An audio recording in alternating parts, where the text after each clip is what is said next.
Assalamualaikum warahmatullahi wabarakatuh. Perkenalkan, nama saya Lufatunisa dari Prodi EAT semester 6. Di sini saya akan menjelaskan tafsir maudhu'i tentang risalah-risalah kenabian. Di sini saya bersama kedua teman saya, yaitu Lailatul Maghfirah dan Nurlina Sari. Seperti yang telah kita ketahui bersama bahwa Nabi dan Rasul adalah utusan Allah yang diutus untuk menyampaikan wahyu kepada umat manusia, di mana wahyu itu berisi ajaran dari Allah dan sejumlah pesan baik, meliputi persoalan akidah, syariah, muamalah, dan juga persoalan-persoalan yang lain. Risalah kenabian ini banyak dijelaskan dalam Al-Quran. Salah satunya dijelaskan dalam surat An-Nahl ayat 36. Bismillahirrahmanirrahim. Walaqad ba'atna fi kulli ummatin rasulan an ya'budullaha wajtanibut taghut faminhum man hadallaha wa minhum man haqqat 'alaihi dhalalah fasiru fil ardi fanzuru kaifa kana 'aqibatul mukadzibin. Yang artinya, dan sesungguhnya telah kami utus seorang rasul kepada tiap-tiap umat untuk menyerukan sembahlah Allah saja dan jauhilah tauhid. Maka di antara umat itu ada orang-orang yang diberi petunjuk oleh Allah, dan ada pula di antaranya orang-orang yang telah pasti diberi kesesatan baginya. Maka berjalanlah kamu di muka bumi dan perhatikanlah bagaimana kesudahan orang-orang yang mendustakan Rasul.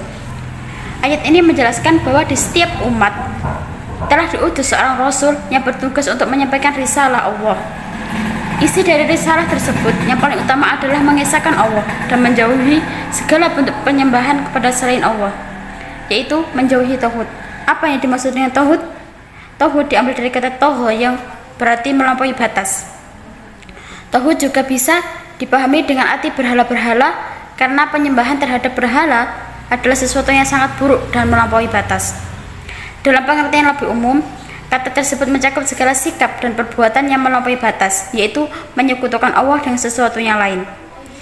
Setelah setiap umat menerima risalah dari Tuhannya, mereka terbagi menjadi dua kelompok. Yang pertama, kelompok yang berusaha menerima risalah tersebut sehingga mereka mendapat hidayah dari Allah. Sementara itu, ada juga yang tidak menerima kebenaran risalah tersebut sehingga akhirnya ia disesatkan oleh Allah, dan mereka termasuk orang yang rugi.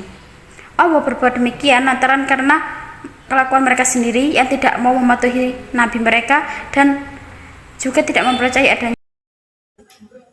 Selain ayat di atas, Allah juga menjelaskan dalam surah Al-Baqarah ayat 213 tentang pengutusan seorang nabi, yang artinya manusia itu adalah umat yang satu setelah timbul perselisihan. Maka Allah mengutus para nabi sebagai pemberi peringatan, dan Allah menurunkan bersama mereka kitab yang benar untuk memberi keputusan di antara manusia tentang perkara yang mereka perselisihkan. Tidaklah berselisih tentang kitab itu, melainkan orang yang telah didatangkan kepada mereka kitab, yaitu setelah datang kepada mereka keterangan-keterangan yang nyata, karena dengki atau antara mereka sendiri. Maka Allah memberi petunjuk orang-orang yang beriman kepada kebenaran tentang hal yang mereka perselisihkan itu dengan kehendaknya. Dan Allah selalu memberi petunjuk orang yang dikehendakinya kepada jalan yang lurus. Nah, itu terjemah surah Al-Baqarah ayat 213. Nah, ayat di atas menerangkan bahwa pada mulanya umat manusia adalah umatan wahidatan atau satu umat, sejak masa Nabi Adam hingga Nabi Nuh. Tetapi kemudian mereka berpecah belah akibat dari perselisihan. Kemudian Allah menurunkan Rasulnya dengan membawa kitab sebagai kabar gembira agar mereka bersatu. Nah, semua ayat-ayat di atas menjelaskan perihal Rasul yang membawa risalah dari Tuhan kepada setiap umatnya. Inti utama dari ajaran risalah tersebut adalah mengesahkan Allah. Dengan demikian, secara akidah bahwa agama atau risalah yang dibawa oleh setiap Rasul adalah satu, yaitu Islam. Islam dalam arti penyerahan diri kepada Allah Subhanahu wa Ta'ala. Manusia sejak dahulu adalah umat yang satu. Ada ulama yang mengaitkan penggalan ayat ini dengan ayat yang berada dalam surah Yunus ayat 19 yang menyatakan manusia dahulunya hanyalah satu umat, kemudian mereka berselisih. Ayat yang dibahas ini, kata mereka, perlu disisipi kata mereka berselisih yang ada pada surah Yunus itu, sehingga dipahami bahwa tadinya, yakni dahulu, manusia hanya satu umat dalam kepercayaan tauhid, tetapi setelah itu tidak lagi demikian, karena mereka berselisih. Ada lagi yang berpendapat bahwa sejak dahulu hingga kini manusia adalah satu umat. Allah menciptakan mereka sebagai makhluk sosial yang saling berkaitan dan saling membutuhkan. Mereka sejak dahulu hingga kini baru dapat hidup jika saling membantu sebagai satu umat, yakni kelompok yang memiliki persamaan dan keterikatan.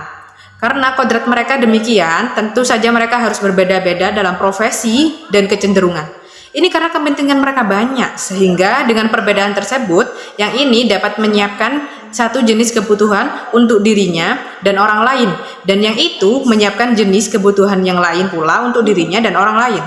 Tetapi manusia tidak mengetahui sepenuhnya bagaimana cara memperoleh kemaslahatan mereka, tidak juga bagaimana mengatur hubungan antar mereka, atau bagaimana menyelesaikan perselisihan yang ada pada mereka.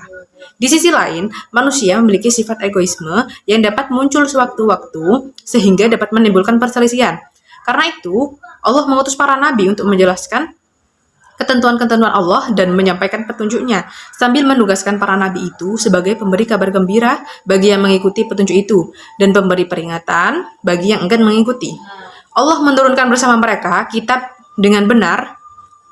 Allah menurunkan bersama mereka kitab dengan benar. Nah, walaupun penggalan ayat yang lalu menunjuk di atas diutusnya banyak nabi, namun kata kitab dikemukakan dalam bentuk tunggal, bukan bentuk jamak.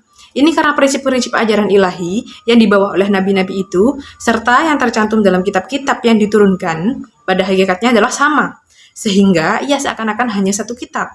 Semua nabi membawa ajaran tauhid, kepercayaan akan adanya kiamat, malaikat, diutusnya para rasul yang mengajarkan sholat, puasa, zakat, haji, dan menganjurkan kebaikan, serta mencegah kemungkaran. Kitab tersebut diturunkan bersama mereka agar Allah atau para nabi melalui kitab itu memberi keputusan di antara manusia tentang perkara yang mereka perselisihkan.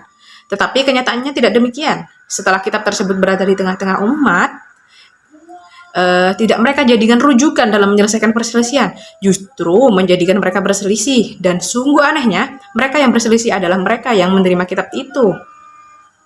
Penolakan dari perselisihan bukan karena kitab yang diturunkan itu tidak jelas, tetapi mereka berselisih setelah datang kepada mereka keterangan-keterangan yang nyata. Penolakan dan perselisihan itu disebabkan oleh dengki antara mereka sendiri,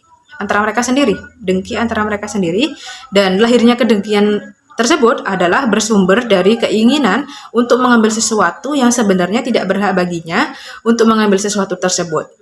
Jika itu terjadi, pastilah perselisihan akan muncul, apalagi jika yang diperebutkan itu sesuatu yang terbatas, seperti gemerlap dunia.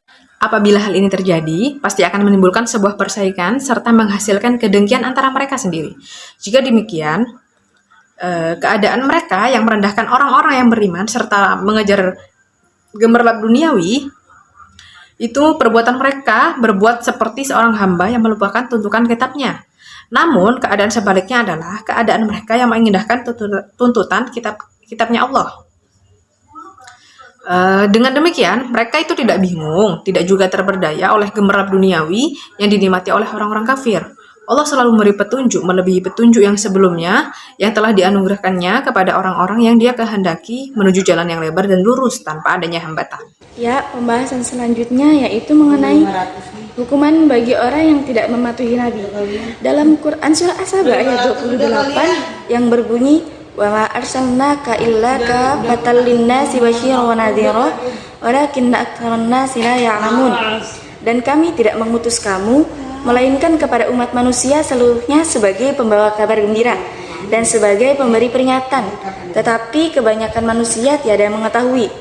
Ayat ini membicarakan kenabian Nabi Muhammad dengan mengatakan bahwa Allah yang Maha Esa telah mengutus Nabi Muhammad dengan membawa bukti kebenaran, yaitu Al-Quran. Kemudian ayat ini menguraikan mengenai risalah Nabi Muhammad yang mencakup semua manusia. Ayat ini menurut mereka berarti kami tidak mengutusmu kecuali buat semua manusia.